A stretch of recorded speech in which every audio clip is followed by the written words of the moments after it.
Ayan, ang tataba ng mga paa ng manok. Luluto natin to ng tinolang paa ng manok. Para maiba naman, hindi palaging adobo. Gigisa lang natin ito sa luya, bawang, sibuyas. Lutuin lang natin ito. Tapos ito yung pangsahog natin, sayote. Sayote, tapos meron tayong, ayan, malunggay. O, diba? Ang sarap yan. Collagen to. Natural na collagen talaga itong chicken feet na to. Lalagyan na natin ng tubig. Yan.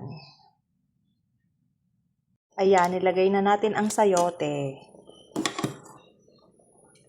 Pakukuluan natin. Tapos mamaya kapag medyo malambot na ang sayote, yung malunggay naman ang ilalagay natin. Perfect! Tinolang chicken feet.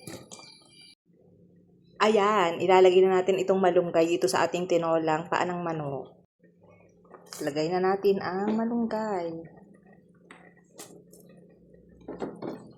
Madali namang maluto yung malunggay. Konting ano lang dito. Pakulo. Okay na yan.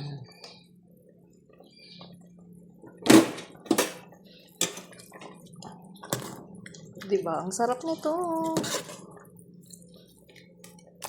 Malambot na itong paa na to ng manok. Tapos may sayote.